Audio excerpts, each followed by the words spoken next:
Guys હું આવી ગયો છું આપણા અરવિંદભાઈની મુલાકાત માટે। તો અરવિંદભાઈ ખેતીનું જરીક કામ કરે છે, તો આપણે થોડીક મુલાકાત લઈ લઈએ।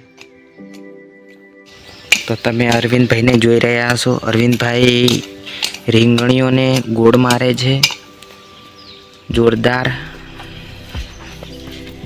અરવિંદભાઈ हाँ जी भाई અહીં વાળો છે, આમ કરો। हाँ हाँ कम्प्लीट कम्प्लीट ले ले हाँ हाँ तो भाई गुड़ मार देते पास રીંગણા नहीं लागे हाँ રીંગણા લાગે ને લાગે લાગે ને હા ગુड़ મારલો હોય તો સારું રહે એમ હા એના માટે ગુड़ મારવું પડે ભાઈ। છાણી ખાતર નાખી ગયા હા છાણી નાખી તું ને હા એવું એમ ને હા કેટલા રીંગણા લાગ્યા રીંગણા તો બધા એક એક થોડે લાગી ગયેલા છે હા અને બીજા તોડી લીધેલા શાક બનાવવા। કેટલા દિવસ લાગે છે રીંગણા 15 દિવસ 10-15 દિન લાગી જાય લાગી જાય ને